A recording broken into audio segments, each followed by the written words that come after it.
Yes, sir. Okay. First of all, thank you very much, Dev Saab, for having me here. And as you said, I am here because I am from here. And this is where I learned ABC of psychiatry and even of psychoanalysis. Um, and I joined PGI, Department of Psychiatry, in January of 1969. And I was there till April of 1973. So I did a residency there. Then I was employed for 2-3 months and such. And in retrospect, obviously, everything looks good. And every experience becomes rosy by nostalgia.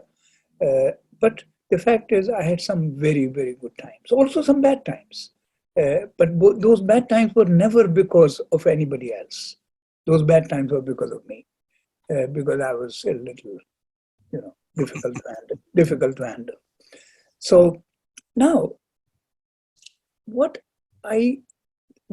did I choose and why did I approach your chairman, Dr. Basu, to sort of forced him to invite me to do this? It's because I am often invited in India to teach psychotherapy or something, and many times sponsored by drug companies and such. And often I hear from the audience two things. One, an enormous hunger, an enormous desire to know more and learn more about psychodynamics. Because as a country becomes more affluent, the definition of what is treatable enlarges. As a country becomes poor, the definition of what is mentally treatable diminishes. India is on the rise. And as a result, what is happening is that the demand for psychotherapy is increasing. Also, the demand for psychotherapy increases when children are raised in smaller units of mommy, daddy, and child, which leaves the child alone more often, which leaves the child with more time on its hands, which leaves the child thinking more often, as against children who are raised in large extended families with cha-cha, chachi, mama, mami, nana, nani, dada, dadi, and 10 cousins and such, and playing and running around and climbing guava trees and such. Those children are more happy, but they have less self-reflection. And children raised in smaller units, nuclear families, in apartment buildings, latchkey kids with lesser amount of cousins and aunts and lesser number of siblings are forced to think more and reflect more. That is the subject for psychoanalysis. That's a person who would then later be interested in mental matters, suitable to become an analyst, suitable to seek analysis. So I think the socio-cultural and economic situations of India and the rural to urban migration, the death of nuclear family and the near demise of extended family, I think is creating the so-called psychoanalytic subject. Also, affluence, I think, produces a greater opportunity and greater window for thoughts about mind. If somebody is hungry and has no food to eat, then what you dreamt last night doesn't matter. What matters is, where the food is coming from. So because India is becoming now more affluent, it's still not as affluent as some other countries, but certainly far more affluent than it used to be. And far more nuclear families and far more urban, that the need for psychotherapy and the psychological problems is increasing, and the treatability definition is enhancing. So when I go and teach in India, which I do at least once a year, in different places, I've taught in Bombay, in New Delhi, in Calcutta, in Chennai, in Hyderabad recently, just a few months ago. In February, I was there in Hyderabad for 2-3 days, and in Bangalore, in Nagpur, bunch of places. And 100, 200 people come, and you find two things. you find an enormous hunger, I find an enormous hunger for knowledge and profound desire to understand non-psychotic outpatient kind of problems. And simultaneously and tragically, an absence of knowledge and an absence of proper study in those areas. So that it creates a kind of restlessness, impotence, hunger, irritability, suspicion, skepticism, etc., a mixture of feelings among young psychiatrists in India. That's what I found. Psychologists are somewhat better off. They have more opportunity to read more of this. And I think we do need a greater liaison between psychology and psychiatry than we have had. Although, of course, when I was training in PGI Chandigarh in 1969, 70, 71, 72, two of my gurus were Dr. S.K. Verma, who recently passed away, and Dr. Dwarka Prasad, to whom I'm very grateful. So, born from those experiences in India, I decided that at least the least I can do. I mean, you can't fix this world. Please remember, you can't fix this world. There's a lot of problems in this world and you can't fix it. Just try to fix yourself and try to fix maybe 5, 6 other people.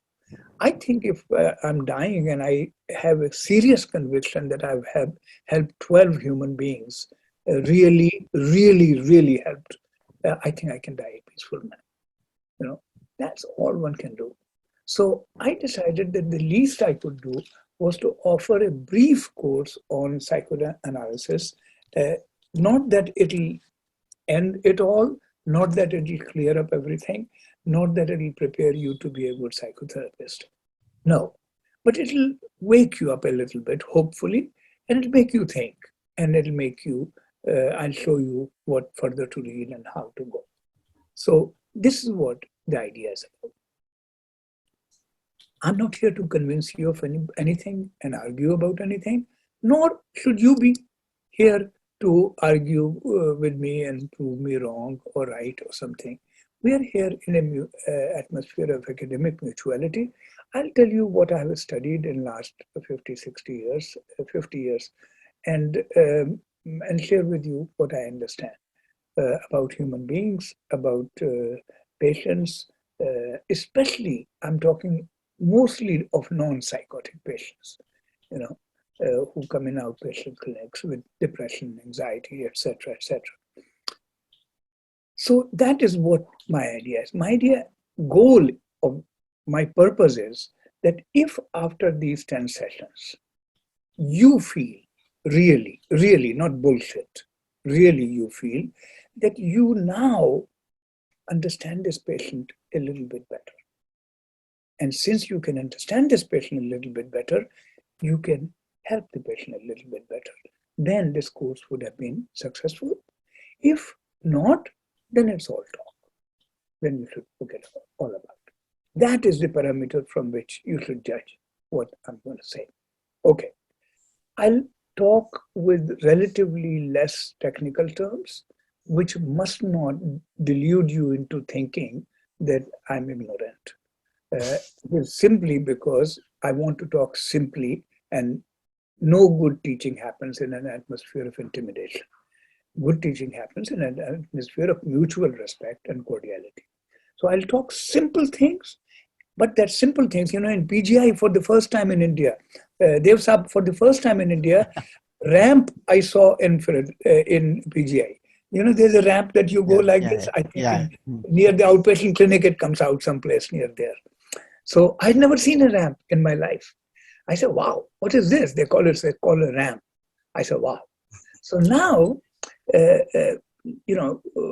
that is how my teaching would be, like a ramp, not like a staircase and not like an elevator. We'll go slowly, slowly, slowly, and the material will become deeper, deeper, and deeper. Okay, let us start with some very, very basic fundamentals. So I have now 4 basic ideas to convey to you. First idea I want to tell you is that psychoanalysis the word psychoanalysis is used in two different ways. Just the word medicine is used in two different ways. Medicine means profession of medicine. In fact, medicine word is used in three different ways. Profession of medicine, all of us are in medicine. Second, internal medicine, a specific specialty, internal medicine. Which is kind of a cute and hilarious phrase because there's no such thing as external medicine. So otherwise there should have been another specialty called external medicine. It just occurred to me. So medicine as a profession, medicine as a specialty, and medicine as something we pop in our mouth, right? So the word medicine is used in many ways. Same way the word psychoanalysis is used in two different ways. In a way of a whole set of theories and assumptions and hypotheses, psychoanalysis, and a specific form of psychotherapy called psychoanalysis. So that's the first thing should become clear to you. The word psychoanalysis is used in two different ways. One, referring to an entire body of a corpus of knowledge, theory, speculations, hypotheses, judgments, etc., etc. One. And second, as a specific type of psychotherapy. That's one thing. Second, that this was started by Dr. Sigmund Freud. Sigmund Freud was born in Czechoslovakia, now Czech Republic, and in 1856. And then when he was 3 years old or 3.5, he moved to Leipzig, Germany. And then when he was 4.5, he moved to Vienna, Austria, which is where he lived from 4.5 till 81. And at 81, because of what was going on in politically and anti-Semitic situation in Vienna and Germany and the Holocaust just coming around the corner, he left. He was taken out by good friends. And then he lived the last nearly 2 years, just a little short of 2 years, in London, which is where he died. Now, Freud has been idealized, worshipped by some people, and demonized and devalued by others. The fact is that he wrote some 24 volumes of papers, which is like, let's say 300, 400 pages each, so about 7,000 pages, 7,000 or 8,000 pages, which is a bunch of writing. And those writings are in many categories, so that we should not say Freud this. No, there are 4 kinds of Freud, 4 kinds of writings. Those of you who are serious, some of you may not be serious. That's also okay. It's okay. But those of you who are serious should write it down. There are 4 different Freuds. 1, metapsychological. I'll explain. Metapsychological. 2, developmental. 3, clinical. 4, cultural. These are 4 different sets of his writings. The fact is, they are not identified as such. This is my classification. This is how I have understood in reading him. The first one, metapsychological, and our next session is all on metapsychology. So today I'll not go in detail, just define these 4 things so you understand. Metapsychological means the psychology of the psychology. Psychology is, Dr. Basu invites me for dinner, and I find out that he has a dog, and I'm afraid of dogs. So I say, Dr. Basu, I'm not feeling very well today. My wife is not well. I can't come or something. Okay. So my not showing up at his dinner at his house was because of a mental reason, right?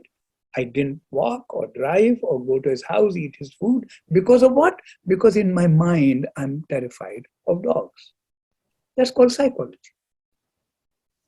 But psychoanalysis is not satisfied with this. We want to know the psychology of the psychology. Why? How come? What does it mean? How does it begin? Is it really a dog I'm afraid of? And so on and so forth. So that piece is called metapsychology, which we will go in great detail next time. 1, metapsychology. 2, development.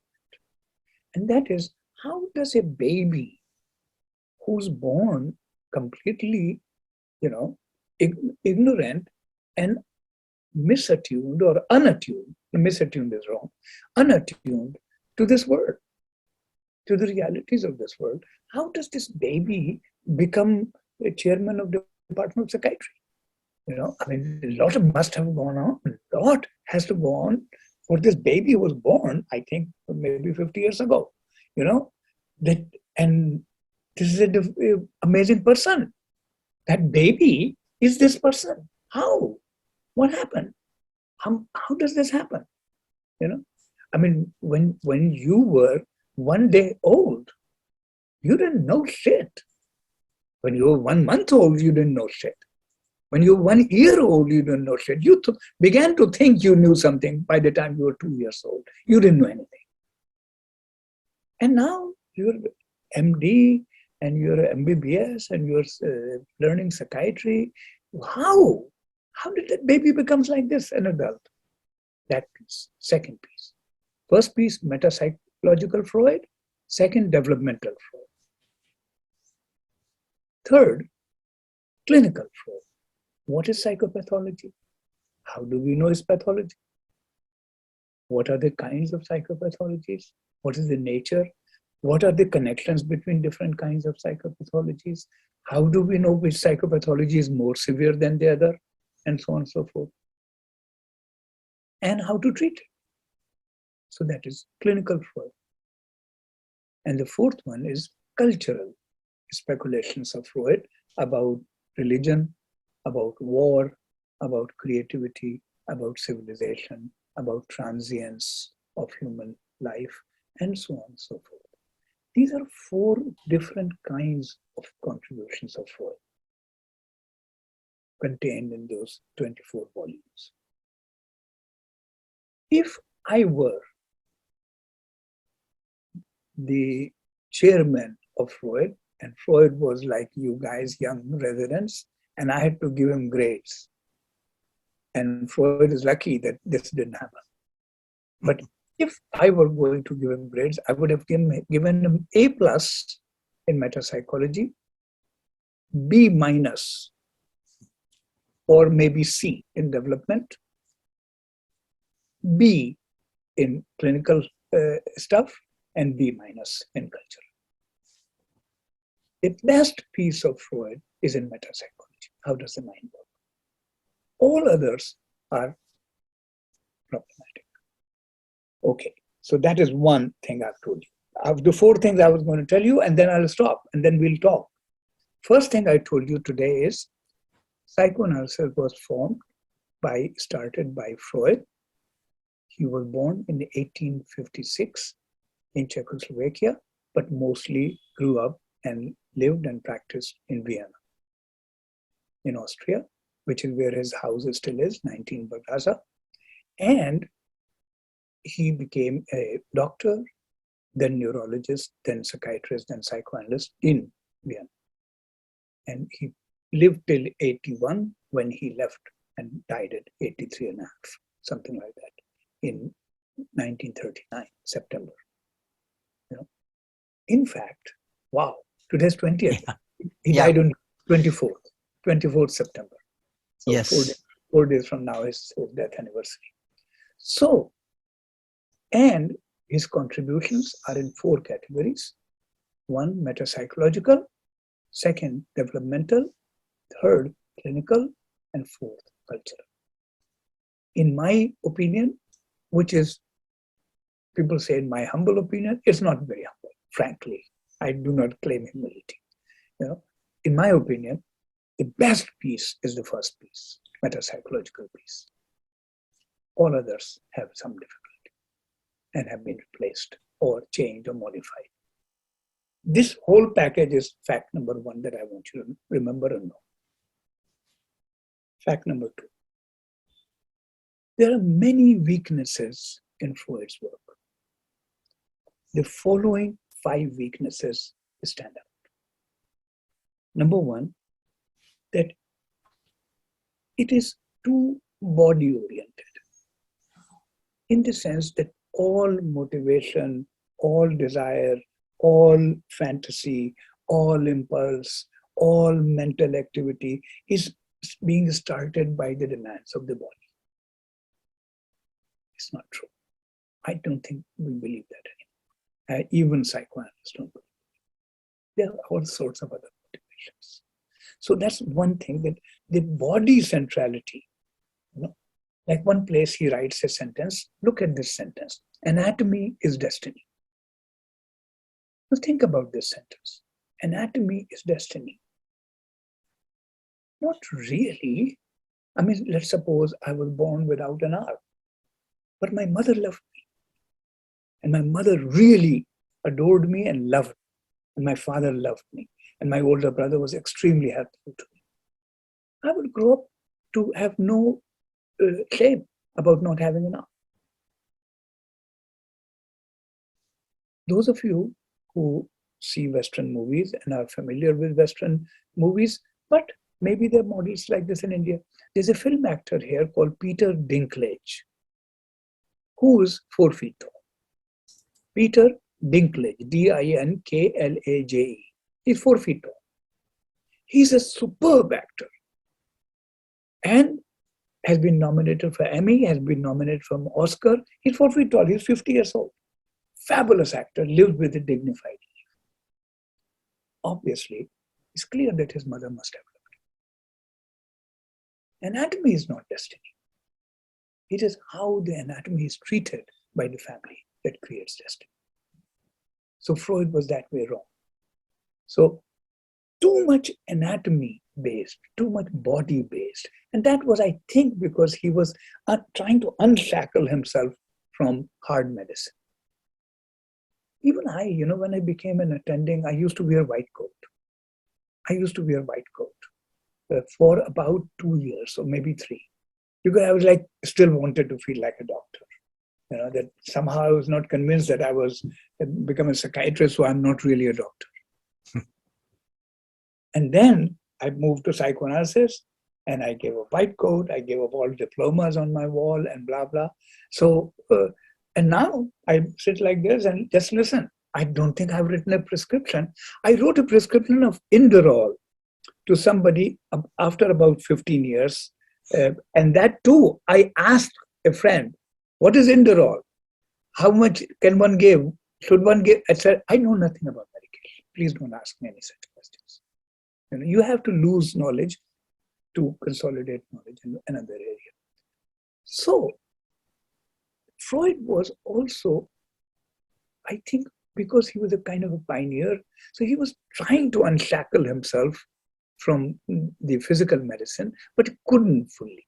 So a bunch of his metaphors, bunch of his, like projection is a spitting, introjection is eating, denial is turning the neck away. That's bullshit. So this kind of too much body anchor in theory, I don't think was needed. Mind has its own logic. And it doesn't have to be explained on the basis of the body. Second problem was that there's too much energetic and hydraulic metaphors.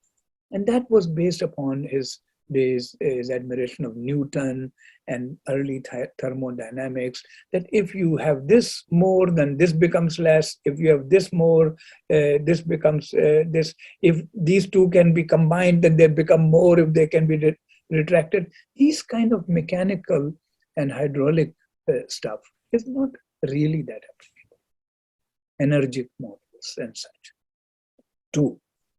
Thirdly, the whole theory, especially of development, is too Eurocentric. Not of metapsychology. Metapsychology is the only piece that is everlasting, ubiquitous, 100% applicable to all the world. About 10 years ago, I was asked by Goethe Institute in Frankfurt. They were bringing out a book on the Islamic world, uh, uh, uh, Saudi Arabia, Iran, Iraq, Kuwait, etc. And they asked me, what does psychoanalysis has to do with that? So I wrote a piece in which I said that this is the only thing that's applicable, metapsychology. How does the mind work? And we'll talk next time in more detail about it. But the developmental model that he came up with, this happens, then this happens, then this happens. I think that's too Eurocentric. That is too much European and too much white people. White people seeing white people, patients white, the children white, doctor white, everybody. Patient, Freud never saw a patient who was African American. Freud never saw a patient from India. Although he met, by the way, he met Tagore, and he made a very interesting comment about Tagore. Unbelievable, funny comment for an atheist. He writes a letter the day after he met Tagore. There's an encounter between him and Tagore in a hotel in Vienna. Tagore was older than Freud, so Freud paid respect and went to see him in the hotel with his wife and with his daughter. And when he knocked on the door, somebody was there. There's a woman whose name, I will get to name someday. A Bengali woman, young woman who was traveling with Tagore, one of his acolytes, friends, or who knows what else, but writing about him, etc., etc. And she opened the door, and Freud entered. Then they sat and talked for about an hour or so. Later, 2 days later, he's writing to a friend, Freud, in a letter. He says, I went to see this great Indian poet by the name of Tagore. And then he says the funniest thing. He says he was sprawled on the bed, a tall man with a flowing beard, and he was sprawled on the bed. When I saw him, I thought that's exactly what God would look like, except perhaps God would be about 10,000 years older than Tagore. So, I mean, that was his kind of wry sense of humor. But he never treated an Indian patient. He never treated a Japanese patient. He never treated a Chinese patient. He never treated a patient from New Zealand, right? So his knowledge base was Eurocentric, and therefore the developmental theory became Eurocentric. And that's a weakness. Fourth weakness is too phallocentric. It's too much from a male perspective. And therefore, many times, very wrong about women. Very wrong. So, and finally, that he was torn within himself, on one hand being a loyal Darwinian, and on the other hand having a libertarian spirit. So that he fluctuates in his writings and his orientation and his value system. For example, take the example of homosexuality. He can say homosexuality is sick and diseased, and he can also firmly advocate it's perfectly fine, it's perfectly normal, it's consonant with mental health. So he goes this way, because internally he was conflicted about being a medical Darwinian on one side and a psychologist. He was a psychiatrist, but mentally psychologist, libertarian on the other side. These are the problems in Freud. Eurocentrism, phallocentrism, too much anchor in the body, too much energetic and hydraulic models, and conflict between Darwinianism and libertarianism. This is the weak side which pervades Freud's work. Then, so I told you 2 facts now. Fact number 1, psychoanalysis was started by Freud. Freud was born in Czechoslovakia, moved to Vienna by 4, lived in Vienna, practiced psych until 81, then moved to London and died there about 2 years later. Psychoanalysis was born in Vienna, Austria. Freud's contributions, spread over 24 volumes of collected works, are in 4 categories. Although the collected works don't say that, and nobody says that. This is my organization. In metapsychology, in development, in clinical work, and in cultural speculation. In my opinion, metapsychology is the solid piece of work which is universally applicable. The development is very Eurocentric and phallocentric and therefore wrong and limited. The clinical work is okay, and because you're seeing certain kinds of patients and not other kinds of patients, and certain groups of patients. Because when a patient comes to us, the patient brings us their pathos, but they also bring their ethos. As a result, if you're only seeing white people, seeing white patients in a particular language and a particular socioeconomic status, they're going to only have a certain kind of theory, and then finally, cultural speculations. He wrote about religious belief and why people believe in God and why, according to him, they shouldn't, and they won't one day, and about civilization, about creativity and such. So those are the four categories. That's whole piece, one fact. Second fact, that there are many weaknesses in Freud. Eurocentrism, phallocentrism, energetic models which are no longer valid and applicable, and too much body orientation, which is not the case. The mind has its own life, and a conflictual tension between Darwinianism and libertarianism, and those are the weaknesses. Now, two facts. Third fact, the strengths of Freud. The strengths are, number one, that he outlined the nature of mind's operations. How does the mind function? We'll go more detail tomorrow. That's my wishfulness. Because now I'm in the mood of teaching. So now I want to teach tomorrow also. So I can't wait for next week. That's my problem. That's not your problem. So now, one is this outline of metapsychology, which is very good. Very, very good. Very, very useful. Very enlightening. And it will change your mind how you listen to patients. One.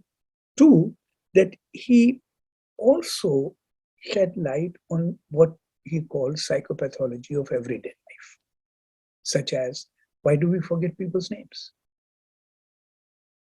Why do we forget people's names? Why do we forget our umbrella or our cell phone in somebody's house? Why do we make a slip of tongue?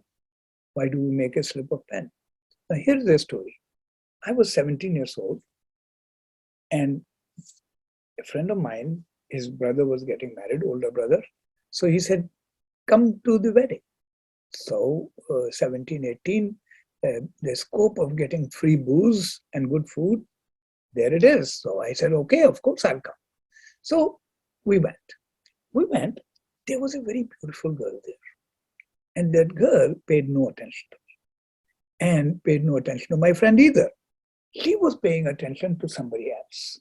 And me and my friend were obviously very upset about this and very jealous. Anyway, we came back from that wedding. 6 months passed or a year passed. One day, same friend and I were sitting at 9 o'clock, 10 o'clock at night chatting. And we recalled this incident. And we recalled that beautiful girl's name readily. And we couldn't recall that guy's name.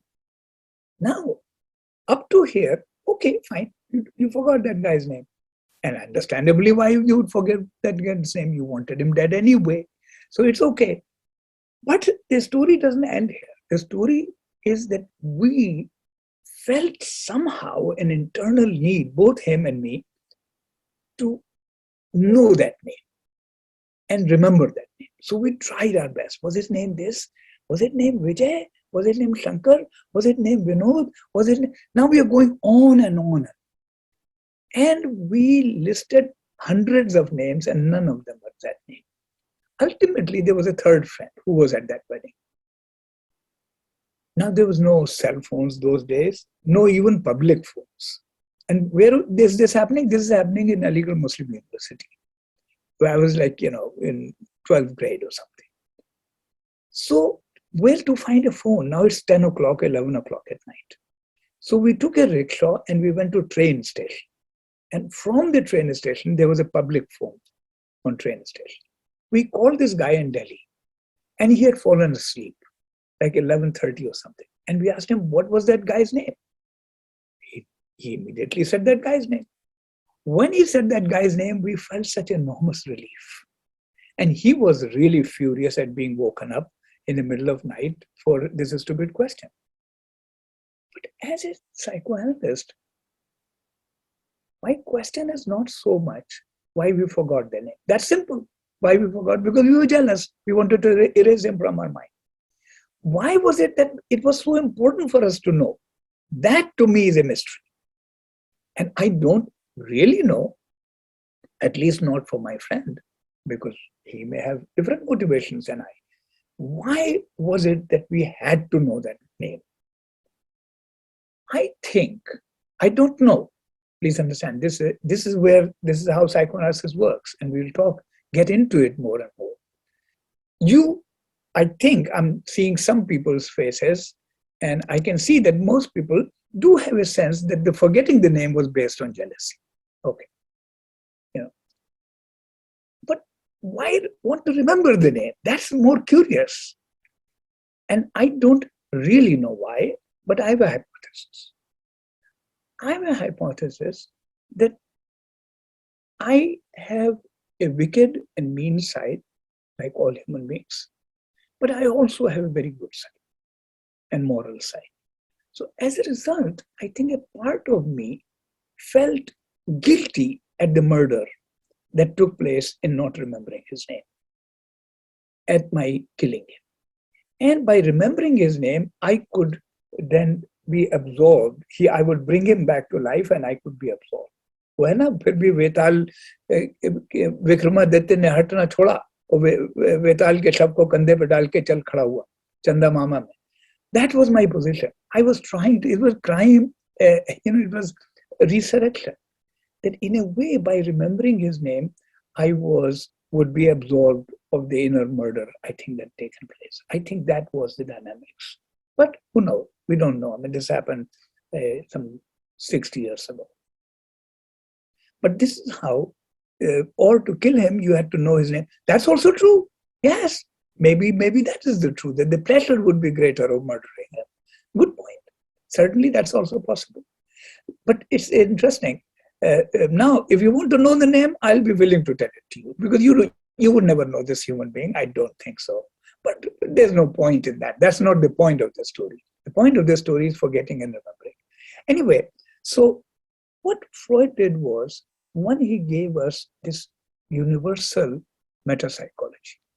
Second, he also shed light on what is called psychopathology of everyday life, meaning slips of tongue, slips of pen, forgetting names, forgetting things and such. Actually, here is an important acknowledgement. I was resident in PGI from 69 to December of 72, 3 years. 69, 70, 71, 4 years, internship, blah, blah, blah. Anyway, so I think it was in 71 or 72, 71 that Dr. Vijay Verma came and joined the department.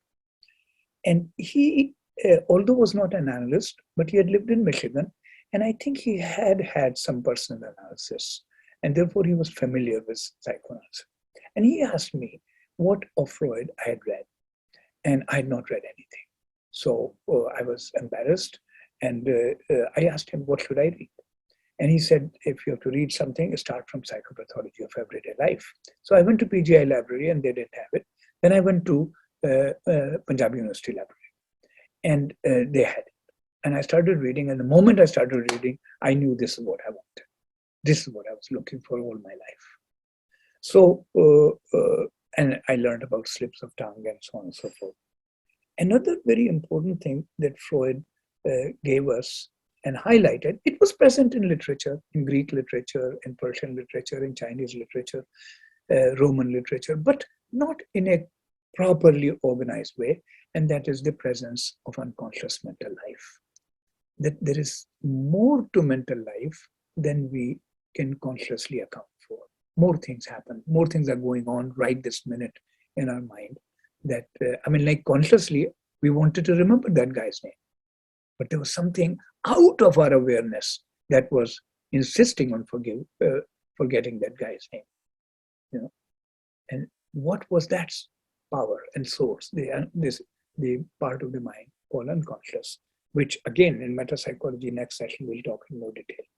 So the delineation of unconscious mental functioning, the psychopathology of everyday life, the dream psychology, how dreams are formed and how dreams can be interpreted and how we can learn more about the individual, about understanding of dreams, and also of transference, of how within the psychotherapeutic situation, the feelings that were originally directed at mother, father, real feelings or defenses against those feelings, and real mother and father or imagined and wished for mother and father can get activated in the here and now, and how it is not possible to kill a ghost without calling a ghost, meaning the transference, the cure has to be through the work in the transference. These are, I think, the strengths. So there are weaknesses in Freud, there are strengths in Freud. What are the 4 kinds of work, some weaknesses, some strengths. Finally, the 4th fact for today. First fact about Freud and psychoanalysis. Second about the weaknesses. Third about the strengths. 4th, psychoanalysis is no longer the same as it was during Freud's days. Just the way an airplane is not the same as it was during Wright brothers' days, or a car is not the same as Henry Ford days, or telephone is not the same. Things evolve, things change, things remain the same, but things also change. Think about it. Where is that hand that you had when you were 3 years old? That hand is in your hand. Your hand was this big. Now your hand is this big.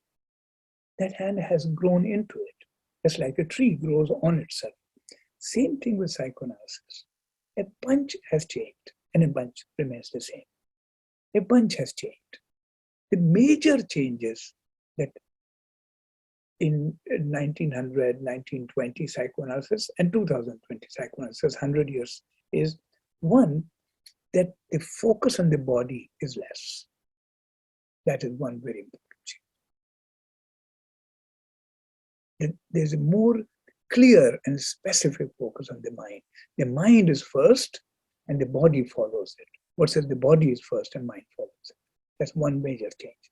Second major change is Freud, at least himself, Winnicott and Klein in England differently, but Freud himself was mostly interested in child's relationship with the father.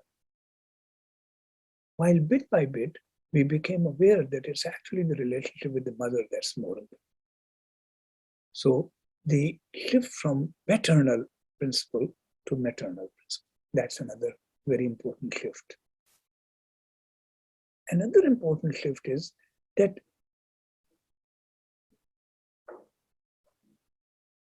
the development from A to B to C to D, 1-year-old child, 2-year-old child, 5-year-old child, 8-year-old, 10-year-old child, is no longer considered so linear and so much predictable and linear, A, B, C, D. Sometimes the A happens, then C happens, then B happens. So that's another change.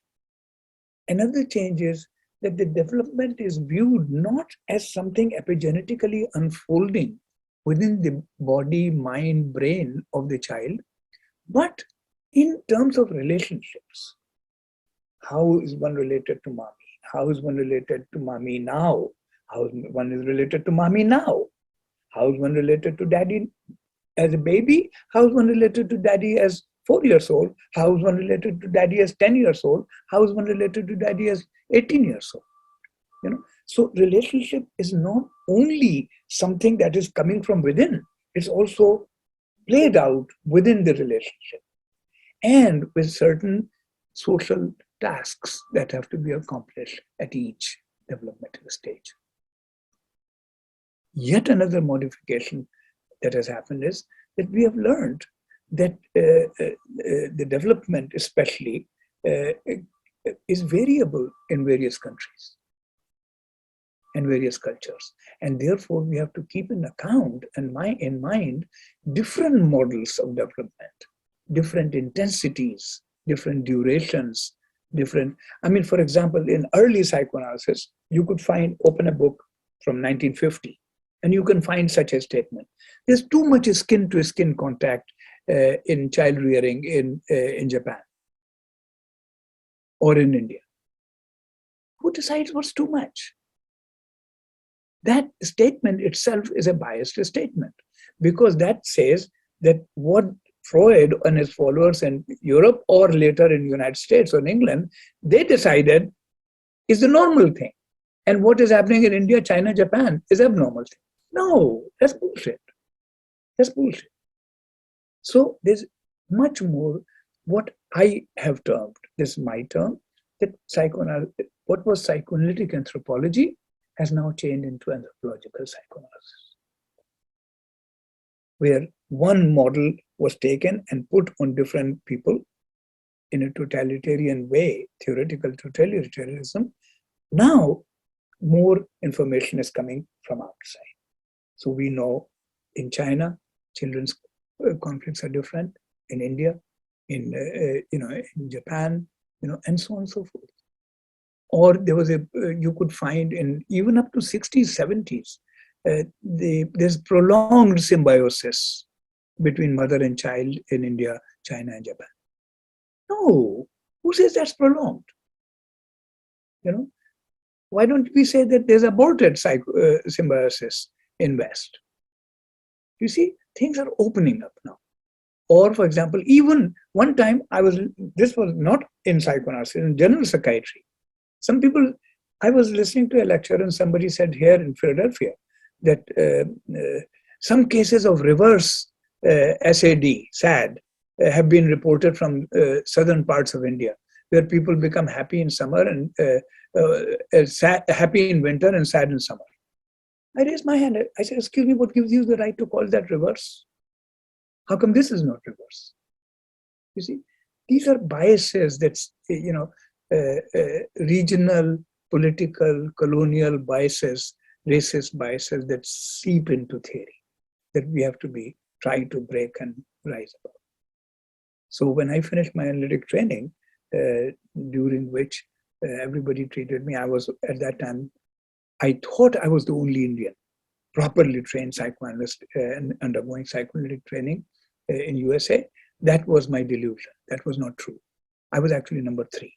There were 2 other people before me, but they were more humble and modest than me. So they didn't go talking too much everywhere. So they were not writers. So they were humble and lazy. I'm arrogant and hardworking. That's the only difference between a writer and non-writer. The writer is vain, says my ideas are important, but works hard. The non-writer is modest and decent, but lazy. So now they had not written anything, so I didn't know their existence. So I felt that I was the only Indian guy in the whole thing. And I felt lonely, but also cute and special. But when I finished, they treated me as a white Jewish boy, and I let them treat me as a white Jewish boy, and things worked out very well. But after 10 years, I began to think, what has happened? And I edited a book on India called Freud Along the Ganges. Then I edited a book on Islamic world called Crescent and the Couch. Then I edited a book on China, Japan, and Korea called Freud in the Far East. Then I edited a book on New Zealand and Australia called Geography of Meanings. Then I edited a book on African Americans, then the African American experience. Then I edited a book on Hispanic Americans, and 2 books on animals, 1 book on physical objects. So I tried to, rather than leave psychoanalysis, I tried to bring what was not in psychoanalysis and put it inside. So these are another thing that has changed is in psychoanalysis is that it was too focused on mother and father. And now we have some literature about siblings and the effect of brother and sister, having them and not having them. And having siblings is a pain in the ass. But on the other hand, not having siblings is also a pain in the ass. And between the 2 pain in the asses, I think having siblings is a better pain in the ass. Why? The question is why? Because the reason having siblings is better than not having siblings is because you can go to your brother or sister and say, Daddy is acting like an asshole. That's a great feeling. That's a great feeling, because if you don't have a brother or sister, you're stuck with mommy and daddy. And they're sometimes very annoying and sometimes wrong and sometimes autocratic.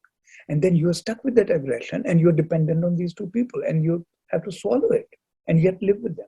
When you're brother and sister, you can share some nasty thoughts about mother and father. As well as there are certain skills that we learn from our brothers and sisters that we don't learn from father and mother. That involves sex, masturbation. My sex education was from siblings, servants, and animals. Donkeys and dogs and such. That's where I got my sex education. There was no sex education in school. So siblings are good in that. So we learn things from siblings. It's good to have siblings. So sibling literature has emerged. That's new. That was not in the days of Freud. Some literature has emerged on the significance of grandparents. That is good. I just finished editing a book which has gone to press. It will be out in February. And I'll make sure, Dr. Basu, you get a copy so you can put in PGI. The book is called Besides Family, in which we have chapters on nannies, and neighbors, and clergymen, and school teachers, and childhood friends, and professional mentors, and all these people who are not related to us, but still are of formative influence. So the main, and finally, the big change that has happened is that psychoanalysts have started observing children. There's a whole field has opened up of infant psychiatry, infant psychoanalysis, mother-infant psychoanalysis, and infant observation. And I will, during the course of this course, I will tell you many interesting experiments that have been done and studied with mother and child, baby, and where we learn many things about child development. So child development, cultural relativism, inclusion of mother, not only of father, of other relatives, and even beyond relatives, diminution of emphasis on body. These are the changes that have taken place. So now it's 11 o'clock. We have another half an hour. I'm going to stop in 1 minute. 4 points I've made. One, psychoanalysis means 2 words, a body of theories and a specific form of psychotherapy. Psychoanalysis was founded by Freud. Freud's contributions are of 4 kinds: metapsychological, developmental, clinical, and cultural. Besides Freud, 2 names you must remember who are the great psychoanalysts: Melanie Klein and Donald Winnicott. We will refer to them later. This is one piece. Second piece, the weaknesses of Freud are Eurocentrism, phallocentrism, cultural insensitivity towards the girl child, and too much focus on body and too much hydraulic energy models. The strengths of Freud lie in his free mind, his courage to think about everybody, his pointing out the unconscious mental life, his highlighting psychopathology of everyday life, his work on dreams. These are the strengths.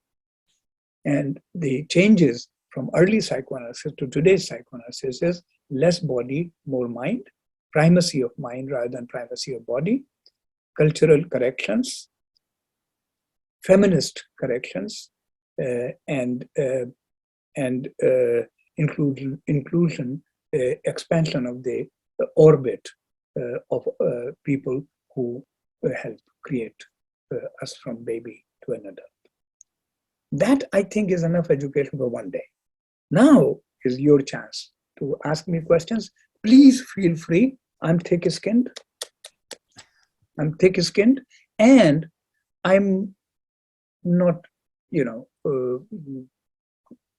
very easy, very difficult to answer. You can ask my secretary, who in Jefferson Hospital, I've been working in medical school 43 years. I've been really furious 5 times, which is not bad. Once in 8 years, not bad. Okay, so ask any question. Somebody asked, what is the optimal number of siblings to have? I'll answer it in a joking way, so don't get offended. You be thick-skinned also. It depends on how many breasts the mother has. If the mother has 10 breasts, it's good to have 5 siblings. You get the idea? Meaning, it depends on the economy of love and resources, internal psychological resources of attention, love, etc., in the family. There's no optimal number. It is, how much love can you give a child? I mean, if I had 13 children, I have 2, but if I had 13, I think I'll forget their names sometimes. Are you Vinod or are you Rajesh? I think that's not good for a child, right? So it depends on how many breasts does the mother have. That's a joke, but you understand what I mean. Okay, ask questions. It was interesting, Salman Sahib. It was interesting to note Shalini's response. I mean, Abhishek, who asked the question, if you can see on the chat box, he's one of our faculty members. So is Shalini. Shalini wrote, "One is a lot. Being the younger one might be the merrier." And then she wrote, "Let us see what Professor S.K. Sir would say about this. My point is about the point S.K. and not S.A." So was there a Freudian mistake? Or would SK? Yeah, she's missing. Yeah, Shalini. Dr. Verma. She's missing Dr. S.K. Verma. It's okay to miss her. He was a nice guy. Oh, he was a nice guy. No. She has never met Dr. S.K. Verma, I guess. Yeah. I thought it was more precisely a problem with the psychoanalysis. I guess there are too many things to interpret. Means at the end of the day, you don't know that what is correct. If we nowadays the science is moving towards the empirical evidence-based science. Then where is the empiricism in psychoanalysis? It made me so happy that you asked this question, because I was expecting this dart to be thrown. I was expecting so good. It's so good if you're expecting a dart to be thrown, that the dart be thrown. So I told you I'm thick-skinned. Here is the answer. Where's the gentleman? I want him on the screen so that I can talk to him. Abhishek, can you please? I'm here. I'm very much here. Yeah. Okay. Swapnajit, you'll have to pin him for a while, if you can. Okay. Yeah. All right. No problem. No problem. Yeah. Okay. Yeah, fine. Look, here is the situation. Number one, when we say evidence-based, we act as if we know what the word evidence means. I don't think we do. What does the word evidence mean? Whose evidence? What sort of evidence? Let us suppose, here is a simple exercise. Let us suppose you and I, or me and Dr. Basu, are asked to write from 1 to 5 a liquor type item. I love my mother. And Dr. Basu circles 5. And I circle 5. Does that really mean that he loves his mother as much as I love my mother, or I love my mother as much as he does? And can this love be measured? I mean, really? What does that mean? What does that mean? That he circled 5 and I circle 5? Maybe I circle 3. Does that mean I love my mother less? I mean, what does this mean? Number one. So don't get too seduced by this kind of thing. Please, grow up. Don't get too seduced by these little things. Number one. Number two, read some poetry and listen to some poetry. I will read one sher, which is the sher from actually a film. But what the hell? One should get good things from wherever one gets. From the old Heer Ranjha with Rajkumar and Priya Rajvansh, in which when Ranjha sees Heer for the first time, and he is stunned by her beauty. And then she leaves, and what does he say? Milke tanhai ka ehsaas usne dugna kar diya. Milke, after meeting, she made me feel more lonely. Milke tanhai ka ehsaas उसने दूना कर दिया, दिल किया आबाद कुछ ऐसे कि सूना कर दिया. Now you listen to this here and you say, wow, and your hands start trembling and your heart starts beating. Is this evidence? Is this evidence of what? You see, this evidence in religion, there's evidence in poetry, there's evidence in love. You sit in a restaurant. We used to have a restaurant called Crash In when the Punjabi immigrants and exiles from Uganda came to Chandigarh, and they opened many interesting restaurants. There was one called Mombasa, one was called Crash In. You're sitting in Crash In and you're looking at her eyes and she's looking in your eyes. There's evidence. So please understand, there's something called evidence-based medicine and there's something called medicine-based evidence. So that's my answer. There are all kinds of evidences. Evidences of love, evidences of poetry, evidences of religion. There are all sorts of evidences, and we don't know, we should not idealize some kind of evidence and think that that is really an evidence. I love my mother, 5. I love my mother, 5. Is it the same? Or I might write, I love my mother, 3. And I might love my mother more than you. And how do we even measure this? That your love for your mother is greater than my love for my mother. How? Like we call them every day? Is that the sign? I might hate her and call her every day. No. This is not for us. So I think we'll continue this. We have a hand. There are lots of questions on the chat box, by the way. They should. But there is be a dialogue. Yeah. Amandeep has raised her hand for some time, so maybe we could hear her. Aman, would you like to? Yes, please. Yes, Amandeep. Sir, good evening, sir. Sir, I wanted to ask, like you mentioned Freud being more Eurocentric and treating only white side, then that, contributing some of the discrepancies which we are talking about today. So I just wanted to know, is there like basic psychopathology, if we talk of diseases, of psychiatric illnesses, does that also varies across cultures? Some, for example, let's take this example.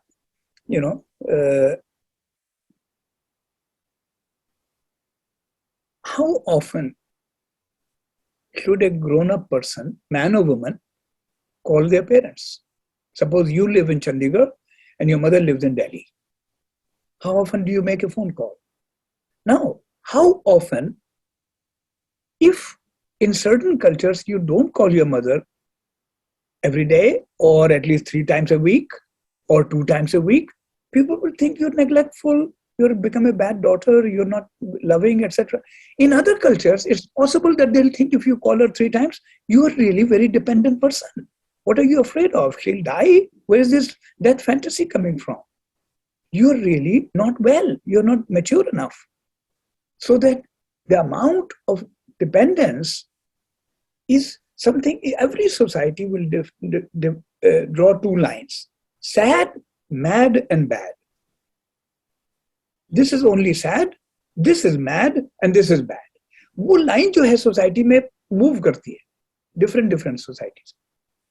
कितनी दारू पीना, अब दारू पीने के लिए चले जाइए मुल्कों में, कुछ मुल्कों में ईरान, मैं तो ईरान गया हूँ पढ़ाने के लिए, सब छुप के दारू पीते, सब पीते।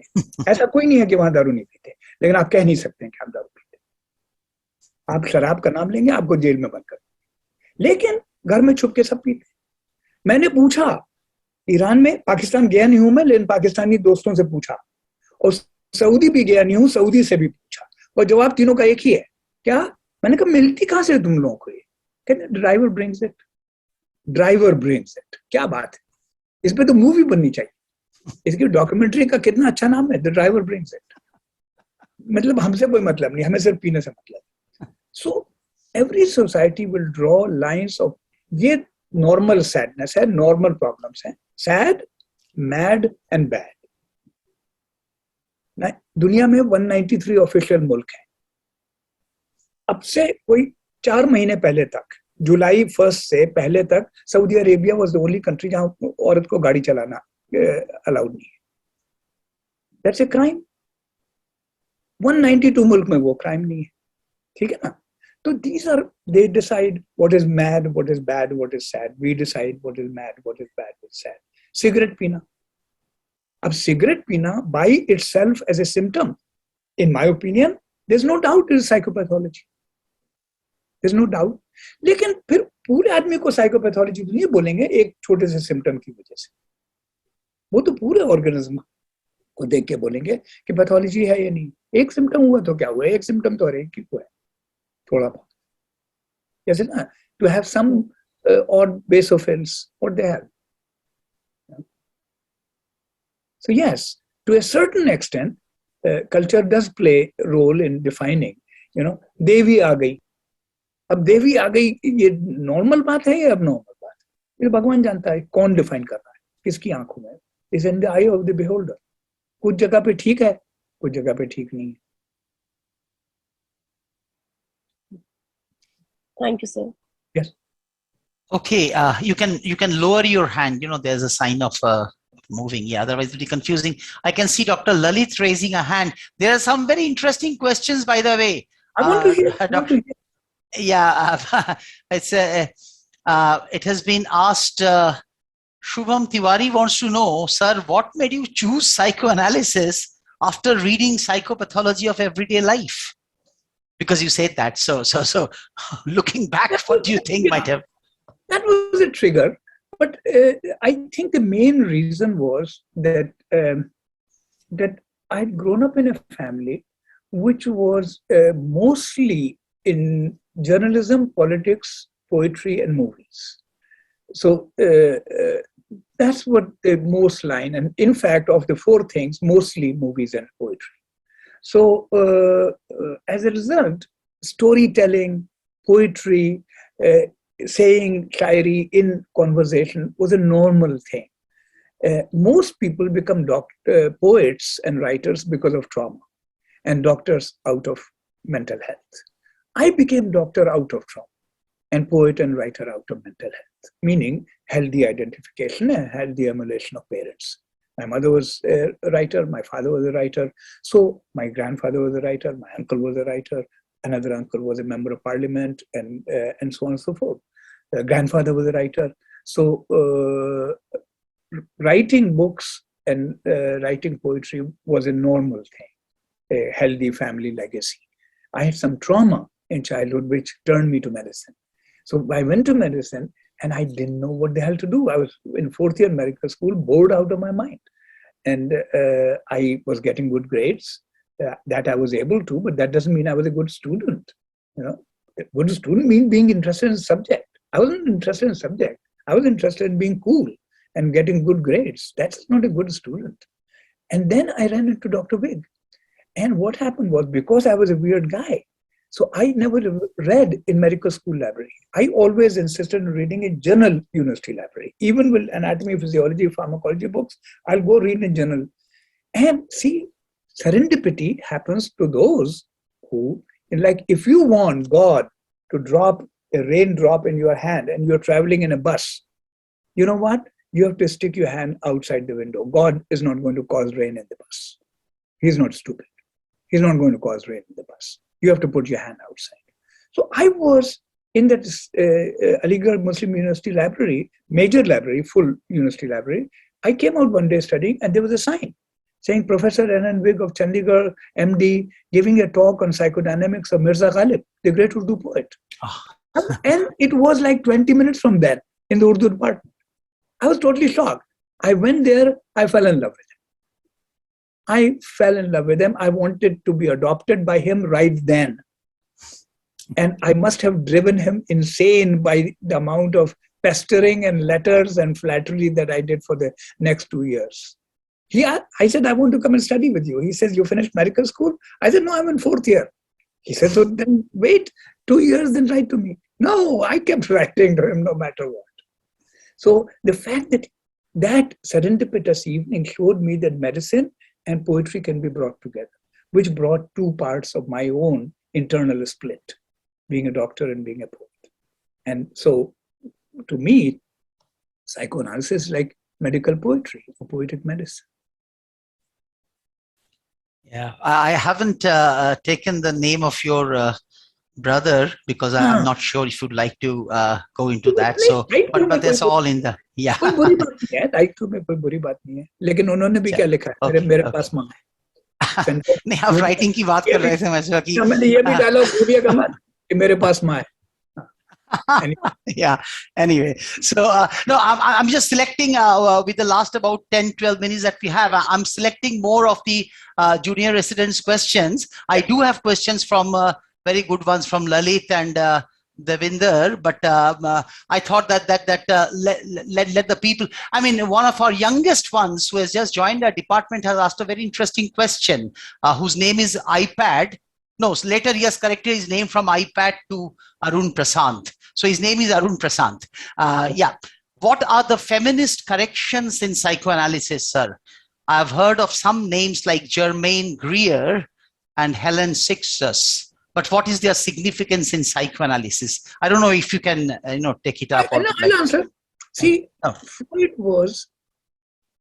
he had no direct experience in child treatment. He had treated one boy who was phobic of horses. But even that boy, he had met only 15 minutes. He treated him through his father, who was an ophthalmologist and Freud's friend. So he will tell his father, so what did your son say? Why don't you tell him this? And blah, blah, blah. But he didn't really have a clear experience of children. He had children of his own. And there's one observation about his grandson, which he made was very interesting. But otherwise, he didn't have no child experience. So his ideas about child development was constructed retrospectively from his adult patients, which is like describing New Delhi by seeing pictures, as against living in New Delhi and such. So he was wrong in many ways. And especially he was wrong about the female development. So, for example, there's a paper called, which is historically significant, but factually completely incorrect. A paper called Some Psychical Consequences of Anatomical Differences Between Sexes, in which he says that when at 2, 2.5, or 3, a child discovers the genital differences, anatomical differences between the external genitalia of boys and girls, it has such and such effect on the human mind. Those speculations are completely incorrect. And the consequences that Freud describes of them are completely incorrect. They're not. Nobody worth his salt believes in them. So the corrections that have happened, for example, Freud at one place says that please don't start hating him because of this. Because everybody has, including me and including you, have said wrong things and thought wrong things and stupid things. So he was stupid in that. It's okay. He was not God. He was a doctor trying to figure some things out. Something he was wrong. So here he was wrong. So one of the things, for example, he says that women always have a weaker conscience than men. And his logic is because women do not have a penis, and a penis can be cut off, and because of that, a man always has more fear. And it is fear that turns people moral. Now, this is a lot of bullshit. This is frankly a lot of bullshit. The fact is, the issue is not whether women are more moral or men are more moral. If God asks me, I'll say women are more moral. But even that is not a correct answer. The correct answer is there's profound difference in the nature of women's morality and men's morality. And that has nothing to do with having a penis or not having a penis. That has to do with relationships, that has to do with mother, that has to do with maternal ideals, that has to do with maintaining bonds, relationships, and so on and so forth. So that is one correction that has happened, that early psychoanalysis said women are less moral. Now we know women are differently moral than men are, and perhaps more moral, but certainly differently moral. That women's morality is more contextual, more relational. Men's morality is more letter-bound. जैसे कि एक छोटा example, exaggerated and caricatured, कि your father is having a heart attack and you're driving him to the hospital. Can you go through red light or not? Can you park your car where it's written no parking? Men would have difficulty with that. Because the law says don't go through red light, or don't park. This is the chairman's parking place or dean's parking place. The woman will say, fuck this. My father is dying. I'm going to park the car here. More important is my father than the dean of the medical school. So the relational emphasis in morality versus the literal rule-bound emphasis in morality. That's one correction. Wonderful. Yeah. Another idea Freud had, which is now considered completely absurd, and that is that a girl's desire to have a baby is a kind of a displaced desire to still have a penis, have something bigger inside her, something, he was into penis. He made it as such a big thing. It's not such a big thing. And the girl's desire to have a baby arises in age 4 or 5. That's not true. We know the girl's desire to have a baby is evident by 12 months or so, 18 months at best. So he was very wrong about women's development, and those corrections have been made. And as a place, made only 2 significant development contributions to mankind: domestication of fire. Now, why does he say domestication of fire? Because he said the prehistoric man, when he saw fire, he peed on it and put it off.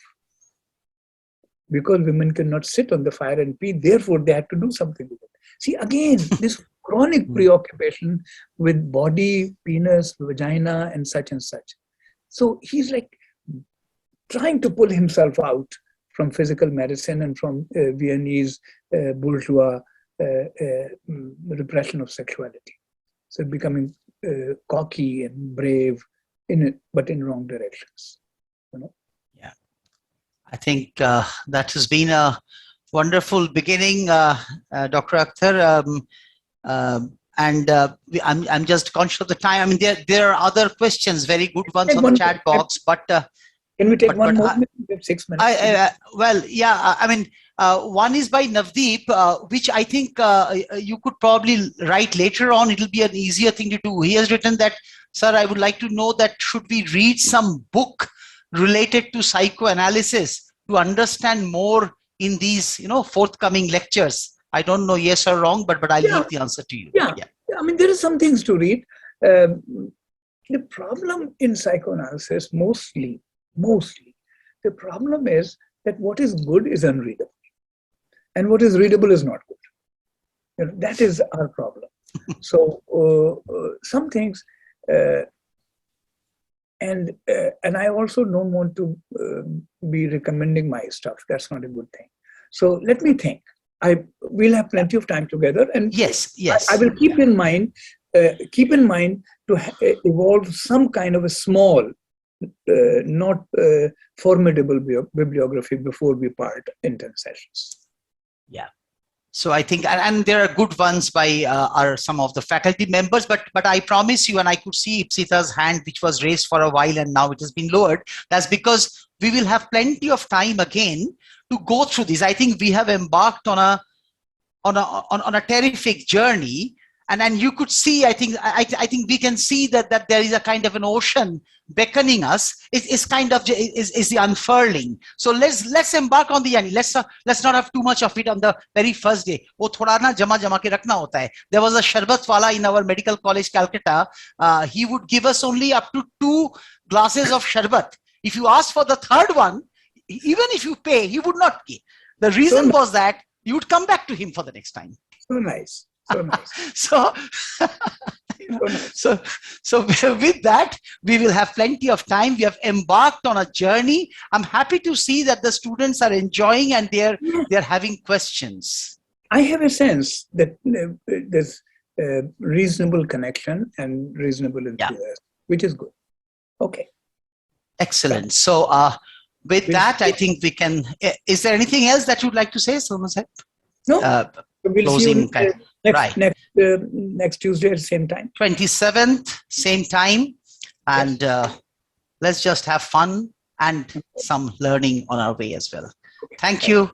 Good night to ourselves, and bye. And we'll take it up later. Thank you, everybody. Thank you. Thanks.